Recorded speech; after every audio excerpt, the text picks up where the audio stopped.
This week, as we grapple with the limits of free speech in the wake of Charlie Kirk's assassination, I recently sat down with former Florida Governor Bob Martinez, from his roots on the streets of West Tampa to serving as the city's mayor to leading the entire state. Martinez has witnessed historic change. At 90, he is a vibrant testament to wisdom and integrity. His style, a timely and timeless lesson in a world of harsher words, and a living example of how to make a political point without hate, but with civility and respect. Gerald Ford? That was in Tampa when I was running for governor, came here to campaign for me. Can you take me back to what it was like when you were coming up the ranks and compared to how we are now? I grew up in the West Tampa area, an area called Los Cien, meaning 100. Much smaller, obviously, than it is today.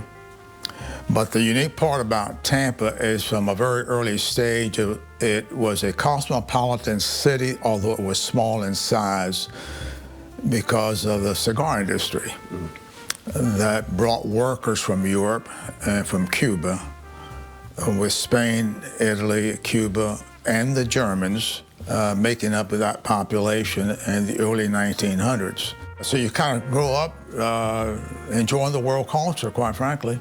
And we have very active civic organizations back then. My family belonged to a Centro Español, which had hospitals and clinics and cemeteries and theater, live theater, movie houses. And we were members of that. And by that, we were entitled to use all those facilities. And you had the Centro Suriano, which is still active. How much of being the first Hispanic governor in Florida play into your identity? Was it an obstacle for you? Was it a challenge, or was it a strength, or both? Well, it's interesting you would bring that up. There's a few things that was kind of interesting.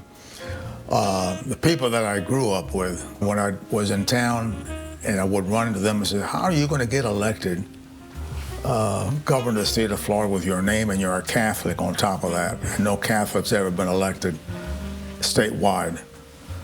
And I said, I'm not running as a Catholic, and I'm not running as a Spaniard. I'm running for office. I did not come here to be different. I came here to make a difference. How do you compare the current political climate that we're in Florida? You do have intense partisanship. You've had, culture wars recently. How do you compare that to the environment that you presided over in the late 80s and early 90s?